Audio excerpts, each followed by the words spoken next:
Okay, so what I'm going to do is talk a little bit about religious and secular apocalyptic imaginaries.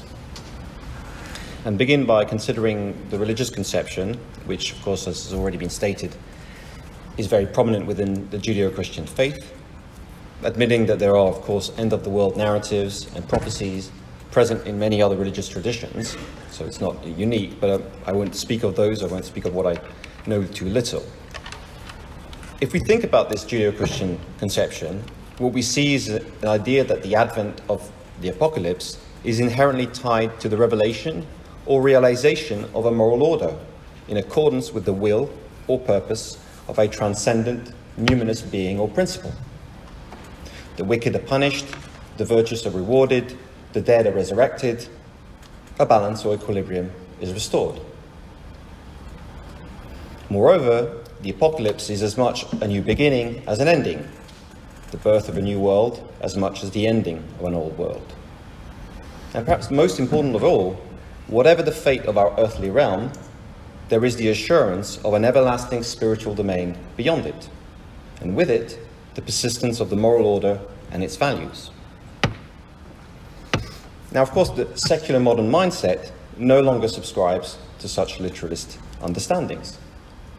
We no longer believe in an end times preordained and orchestrated by an inscrutable divinity with, as our only human freedom, the choice to acquiesce or not to this design through our penitence.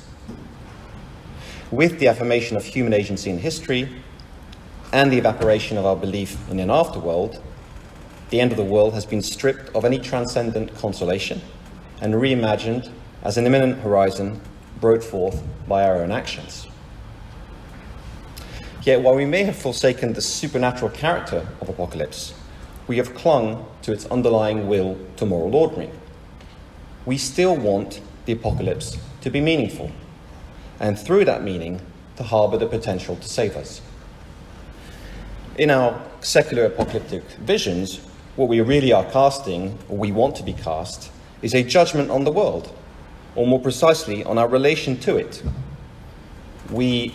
It expresses the notion of a retribution for our sinfulness, be it the avarice of our capitalism, the wrath of our bellicosity, the hubris of our technophilia, or the rapaciousness of our environmental predations. I note that when you look at the threats that are listed in the conference theme statement, climate change, ecological degradation, global pandemics, biotechnology, artificial intelligence, war, these are all bound to human activity. There's no mention of any exogenous extinction threat, such as, for example, a planet-killing asteroid. Now, of course, when we do talk about planet-killing asteroids, as was done in the very popular Hollywood satire Don't Look Up, it becomes a story or a moral tale about our failure to prevent its devastation. It becomes the symptom of our moral failings. So once again, we want the end of the world to be a morality tale.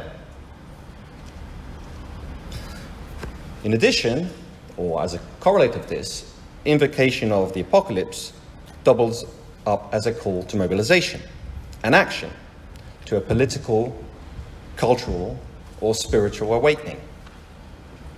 It carries with it the hope that we can still mend our ways and start anew. A hope that frequently has as its bilious pendant the barely repressed conviction that we perhaps deserve to perish if we don't amend. Indeed, one does not have to scratch very long at the moral veneer to reveal the nihilistic void that lies beneath it. And here I invoke nihilism as really, in its proper sense, of a negation of the meaning and value. For what the secular mind truly has to confront is not the apocalypse, but the distinct notion of extinction.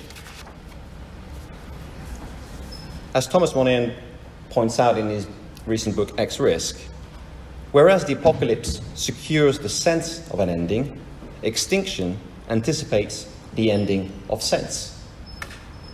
The apocalypse views, as in its traditional religious conception, views the end of humanity as coterminous with that of the physical world, in accordance with the dictates of eternal metaphysically guaranteed values.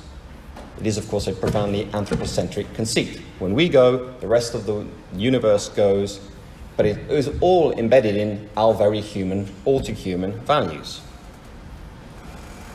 Extinction, on the other hand, entails the end of humanity within an enduring, indifferent universe.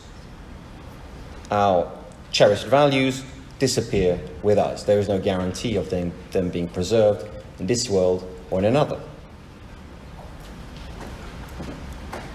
Yet there's also a sense in which extinction, I think Cameron has already alluded to this, is properly unintelligible. It is a limit experience that defies imagination and meaning.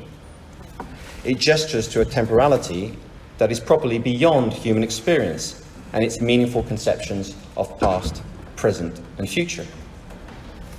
As Jonathan Schell put in his writings on nuclear war, it is a misconception to conceive of extinction as a disaster. For, as he puts it, it is not extinction, but life that brings suffering and even death. After all, extinction is really the definite cessation of suffering, just as it is the death of death itself. On the contrary, he points out, it is survival that is synonymous with disaster. And perhaps this reveals that we can only truly imagine ourselves as survivors and witnesses of doomsday, an event that is thereby demoted to a not quite the end of the world.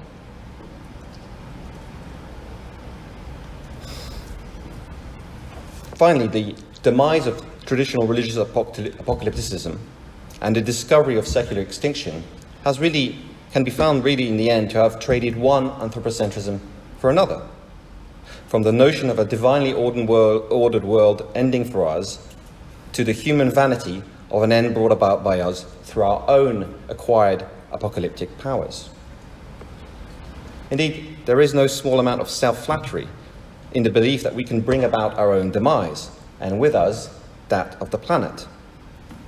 It is hard not to see in such self-importance a remarkable display of human conceit and provincialism, when such puny powers are placed in the context of a wider universe containing 200 billion trillion stars.